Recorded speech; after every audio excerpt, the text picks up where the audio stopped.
Howdy folks, Nathan Ladlin here, and I'm in Decano, Colorado at IMI Motorsport, and behind me is a 2014 Volkswagen CC. Now, we've recently tested the Volkswagen CC, we have a full review of it, and it's recently been updated. However, we have not taken it on the track yet, and this is the R line, so I am very excited to take it on the track, and that is coming up next.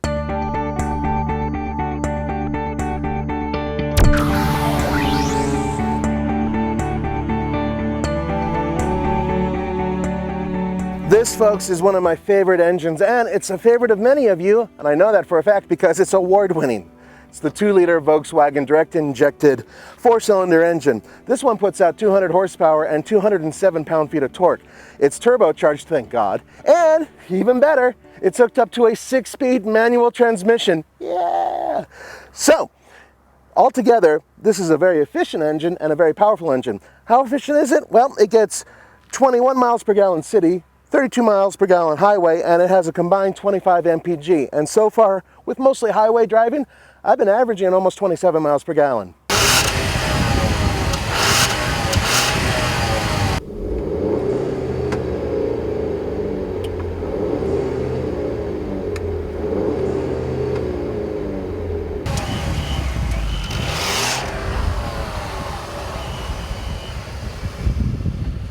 I love the engine, I love the car, and while you're going really fast from the inside it sounds pretty good, but from the outside it really doesn't sound all that impressive.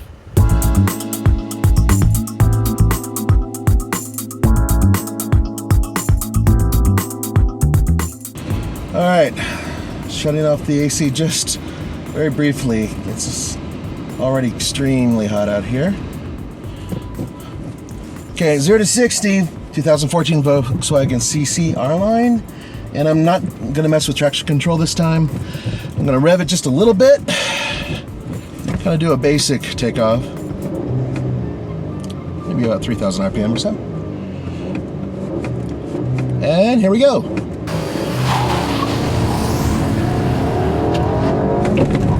The reason I did that type of start was there is a little bit of lag with the turbocharger, right? Okay, so I thought by bringing it up a little bit and spooling it out without just slamming on it might get a decent 0 to 60 time. 7.54.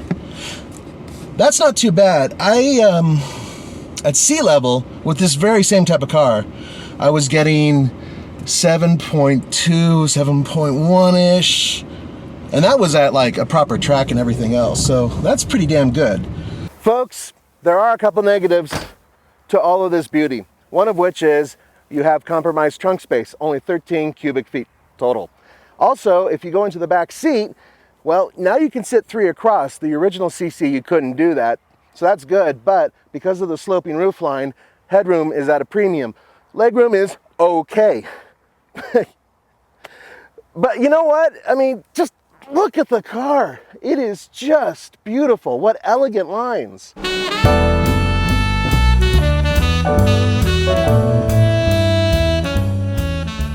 What I really like is the fact that everything here pulls up and lifts going towards the rear. It kind of gives it a natural rake, and then it's got this very strong hood line. I just think it's tremendous. It's gorgeous. And you know what? It makes people who drive it look better. Now, how often can you say that? How often can you say, I get in a car and man, I'm even more attractive? It takes 10 pounds off this, it gives me hair, and bigger cojones because it's a manual.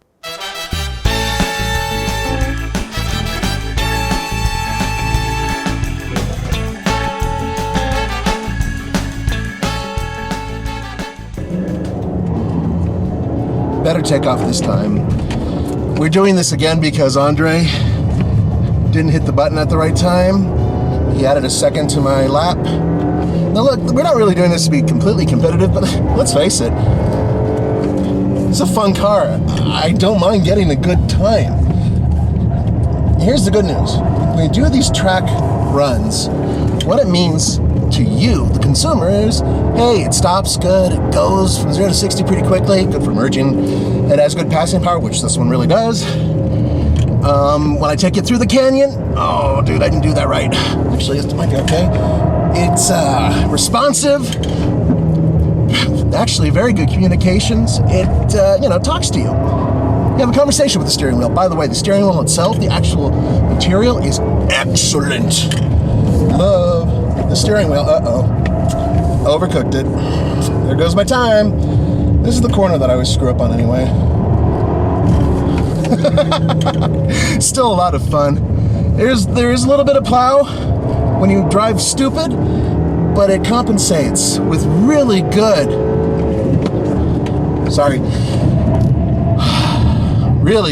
really good feedback and good balance. Well, I bet you can't see my head, and that's because the way the roof line slopes down, it's, well, slightly compromised headroom. Now, I can sit back here without my head really hitting hard on the roof, but, you know, look, I'm over 6 feet, and at 6'1"-ish, I can fit behind myself, but just barely, and there is enough room for me to sit with just a little bit of the roof touching the back of my head. So that's another compromise for the Volkswagen CC. Now, fortunately, there are no more compromises. The interior is exquisite. It is one of the best looking interiors in its class. And I mean, just touch everything. It feels good.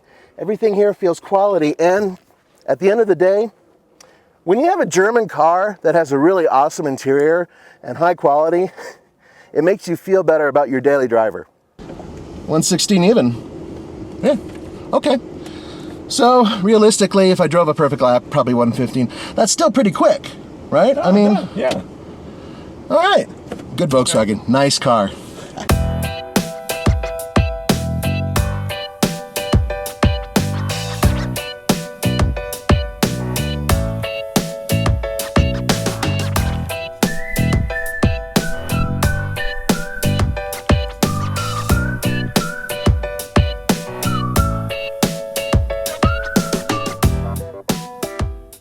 Okay, for the old rating, buy it, lease it, rent it, or forget it. I give it a buy it, of course, and our new rating in terms of what it is in its bracket, I say it's out the top of its bracket. I'm gonna be kissing this butt a little bit more.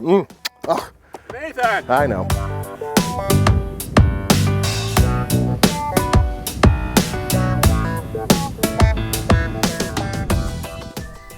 I gotta say thank you to our camera dude and producer, Andre, because he screwed up allowing me to go around this great track an additional time. It was fun. Hey guys, if you're in the Decano area or even in the Denver area, check out IMI. You can actually come up here and, for a small fee, test your car. Highly recommend it. It's a great little track. Now, about this wonderful Volkswagen CC. Yes, I love it. I will absolutely admit it. Biases open up. There it is right there. I like the car, and I liked it before too. On top of the fact that it's good looking and that it's pretty affordable, frugal, and a lot of fun to drive, this is a vehicle that I think is a great alternative to vehicles that are sort of somber, like let's say the Hyundai Sonata, which we recently tested, and other vehicles like the Nissan Altima, which we recently tested here. This is a car with a few issues, sure. It doesn't have a lot of backseat room, the trunk is kind of small, and for some of you out there, maybe you think that a German car should be a BMW or a Mercedes-Benz or an Audi. You know what? This is a great German car that's affordable and makes me feel like $1 million when I drive it. And any car that makes you feel good is a good car. For the Fast Lane Car, this is Nathan Adlin. Don't forget to go to tflcar.com for news, views, and real-world reviews. Adios!